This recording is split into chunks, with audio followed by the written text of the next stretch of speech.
Hey there. Well, Sunday, I don't know, May like 16th or 17th, something like that. And I'm done planting for my customers and all my stuff. But I got this row unit here that been dealing me fits. And honestly, I'm gonna get a whole new shank probably this winter if I keep this planter. Even if I don't, they're not that expensive. It'd be worth it probably to get a new one. And I think this is a used one that I'd put on. I know it's a used one I'd put on, so I've kind of quit buying those used ones because I've been having the same problems. The new ones are much heavier. I've welded this twice and it keeps cracking. So I'm gonna try and find a piece of metal and go, from here down across. Bad thing is, there's this, I gotta somehow bend it down across there, but I'll get it figured out. I've got a, torch and welder and plasma cutter. I'll figure something out here. And it probably doesn't have to be that much, just a little something to bend over that lip. And really, it probably needs to just start up here. And I might just get rid of this little hole that holds this little plate thing on here. I think I can do without that. Another thing that'll help it, this cracked, which see with this cracked back here and this cracked, it's all on this other plate.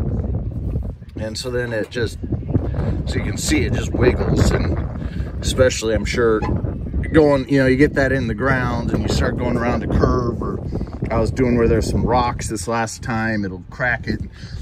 This is my second seed tube. You can see the crack right there. It's cracked my seed tube from flexing so much, so I gotta get another seed tube. And but I wouldn't be fixing it, but I've got another customer friend of mine that, he's still got quite a bit of beans to plant, and I don't want to say it's getting late, especially with beans only being $7, but it's time to get the things in the ground. Then I got another, he gave me a name of somebody else that's been having some family problems, health problems, and so we're probably gonna help him. Maybe not, I don't know. All that's up in the air, but hey, it rained last night just a little bit, and it won't take me too long. Let me see what I can do here. All right, well, for this piece here, I had an oversized washer, a real heavy-duty oversized washer, just the right size, and actually already had a little bit of a bend in it that it needed, so I just put it on there, and heck, that's good and solid. It's not going anywhere now. Then for this piece, I went over to my other shop and I found a lighter piece of metal that I was able to pound and get in the right shape. And like I say, it's good and solid. It's not going anywhere now. It's not wiggling at all. So, like I said, if I got a couple 100 acres more to do, help some people finish up, then this will work. And yeah, and then see what next year brings. Probably buy just a different shank. Like I said, Shoop has them for, half the price of John Deere. And well, John Deere, we couldn't even find them. So they probably sold them all to Shoop. Who knows? All right, well, I've got several of my Yetta row cleaners that are just seized up on me. Try and show you what's going on. These, I swapped out kind of some bearings, or a couple of them that were working. So now these will turn, but don't waste your time putting grease in here. Here's what it looks like, your hub. Don't waste your time greasing. It's a sealed bearing. Heck, here it is. Here's your bearing. And you got this hub in the center, which your 5/8 bolt goes through. And, I spent a lot of time this spring making sure that these grease zerks were all lined up, because here,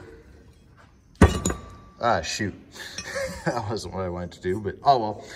You can see there's a slot right here for the grease to get in there to that bearing. Well, it doesn't do any good because it's a sealed bearing. And I should have shown you this as I was replacing the bearings in 4 of these, and I'll just show you this one here that's taken apart. If you take them apart, just take your vise, and let me see if I can show you what the hell you have to do here. All right, well, first thing you do is you take your bolt that goes in like this and sticks out the side, drive it out. And, you know, it comes out, there's the washer. Now, the first thing I always do is drive this center spacer bushing out. So I'll put it in my vise. I don't know where my camera mount is. It's probably my big 4-wheel drive.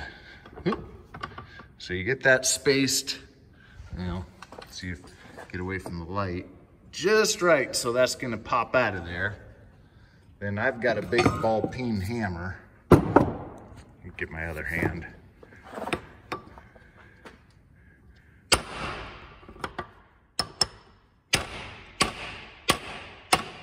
All right, I take a punch and the hammer, drive that out. There you go. So there's this. These are good on the ones I have. I've got some older ones. See, I bought all these at off a Big Iron, and they're in great shape, but whoever put them together wrong with the greasers. Again, not that that matters, but then they must have been sitting outside for a long time, because again, I used most of them last year. Then all of a sudden, I've had probably eight bearings lock up on me this year. Just, I don't know what's going on. So, all right, so you keep this, put it handy. Take this, flip it over. Now you got a seal around here, but you're just gonna ruin it, or the way I do it, I ruin it, which it's ruined anyways. Seals are cheap. Let's see here. So again, I get this lined up. I just take the hammer. My ball peen hammer seems just as the right size.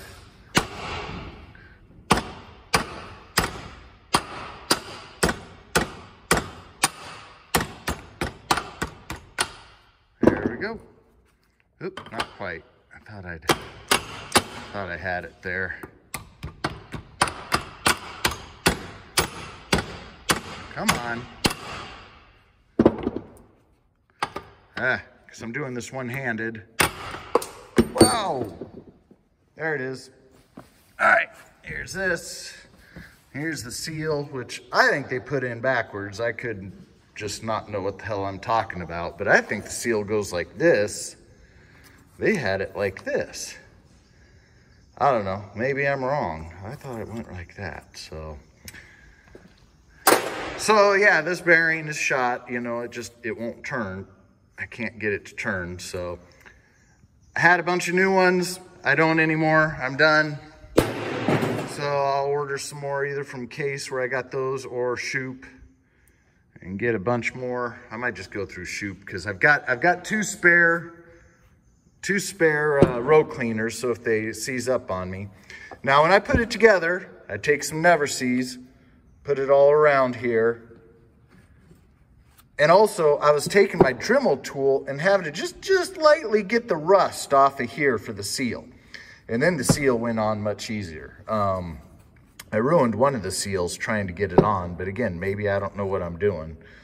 You know, maybe the seal's supposed to come in through the backside, but I've done several of them, and I just touched it up with my Dremel tool. Just take it and just real quick. Put the seal in. I usually put the seal in first. Flip it over, take the bearing, set it on here. Usually I use my other hammer because it's flatter. I'll set this hammer on the bearing and then take my other hammer and hit this hammer so that I'm hitting it with a flat surface. Drive the bearing in, put some Never Seize on here. And what's that? A little something. Then I drive the bearing in, whoop, wrong direction, or the bushing. The bushing then goes from this side. I drive it in, and then just make sure that everything's good and tight. And you put it back together. Seems to work usually.